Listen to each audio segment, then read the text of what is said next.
জহান আজি আমি সদৌ আদিবাসী ছাত্ৰ সন্থা হৈ পেলাই দিল্লী ভ্ৰমণ কৰিব আহিলোঁ ৰিগাৰ্ডিং আমাৰ ST ইছ্যু লৈ পেলাই যিটো আমাৰ দীৰ্ঘদিনীয়া দাবী আজি অসমত থকা ওৰাং মুণ্ডা চান্তালখাৰীয়া পুৰী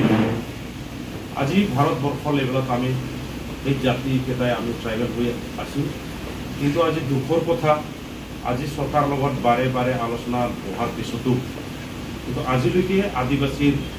যি issue pending issue 1 number ST status সেই ইস্যুটো কিন্তু আজিলৈকে টেবলৰ পৰা সাইড হোৱা নাই টেবলতে পৰি আছে কিন্তু তাৰ পেছৰ ইস্যুবিলাক বা তাৰ পেছৰ যিবিলাক ডিমাণ্ডছ আছে এইবিলাক কিন্তু আগুৱাই গ'ল ইয়াকে আমি বুজিব পাৰিছোঁ যে ইয়াত কি ৰহস্য সোমাই আছে আৰু বিজেপি চৰকাৰে আদিবাসী জাতিটোৰ লগত কি লুকা ভাকু খেলিব খুজিছে বা কি ডিপ্লোমেটিক কৰি আছে এইটো আমি বুজি পোৱা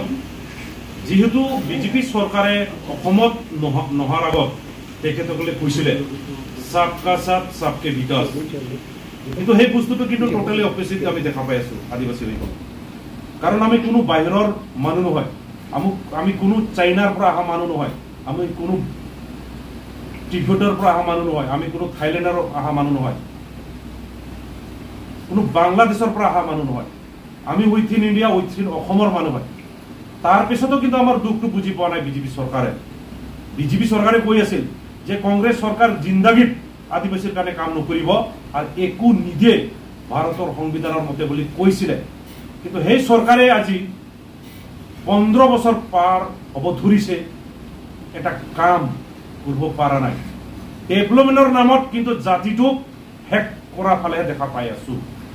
আজি আদিবাসী জাতিটো কেনেকা বাচিব মুখৰৰ কথাৰ পৰা কেতিয়াও নাবাচে কিন্তু তেখেতসকলে আজিলৈকে এটা আৰ্টিকল এটা ক্লোজ এটা আমেন্ডমেন্ট কৰা আমি দেখা পোৱা নাই কারণ কোন একটা জাতি বাঁচিব লাগলে ভারতের সংবিধানের মতো ভিতর অন্তর্ভুক্ত হব লাগিব কোন একটা আর্টিকেল লগত টাচ হব লাগিব তেতিয়াহে জাতিটো বাঁচিব আজি কব গেলে আমার নিজের মাটি আমি বাঁচাই রাখব পারা নাই অসমৰ যিকেইটা মাটি আমাৰ নিজৰে হয় আর উল্টা এতিয়া PGR VGR নামত আমার মাটি লুটপাট করাই আমি দেখা পাই আছো গতিকে আমি কব খুঁজিম 1886 মাটির অধিকার এই অধিকার মাত্র বনাই থৈ গেল কিন্তু আজিলৈকে ইমপ্লিমেন্টেশন প্লাস আমার কারণে রিফর্মেশনটো নহল এটা দুখৰ কথা এতিয়া সরকারে কিন্তু ইলেকশন আহিলে আমাক মাতে গোটাই আদিবাসী রাজ্যক মাতে কয় আদিবাসী ইস্যুটো আমি কালি হেক কৰাই দিম এতিয়া আমাৰ তাত প্ৰমাণ আছে আমাৰ সন্মানীয় ডক্টৰ হেমন্ত বিশ্ব শৰ্মা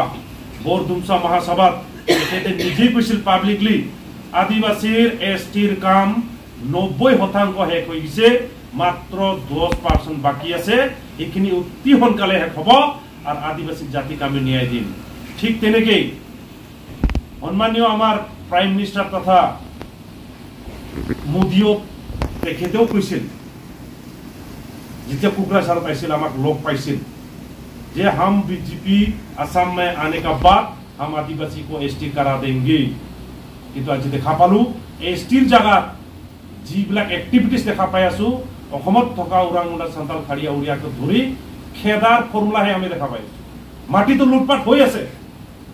আপাৰ আসাম কো মিডিল আসাম কো বা লোৱাৰ আসাম কো এটো কোনে কৰাইছে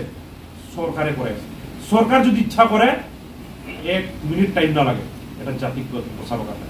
আমি নিজৰ ভাষা আমাৰ নিজৰ মাটি নিজৰ আইডেন্টিটি